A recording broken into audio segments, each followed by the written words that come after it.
po bang maraming adik dito sa area nyo? Wala adik dito. Sino adik dito? Walang adik dito. Ang angas mo ah. Gusto mo bang makipagsuntukan?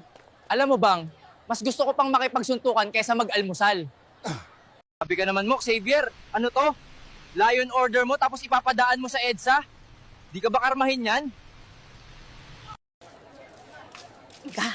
Guys, sikat pala ako dito sa India, punyeta, nahihiya ako. Dong, tanungin mo rin ako ng tumae ka na ba? Hindi puro kumain ka na ba? Ganun dapat. Kaya pala ang baho. Kaon ka na, lab. I miss you.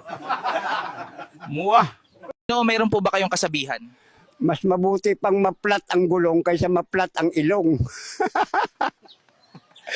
Aho ng utot mo. Di ako.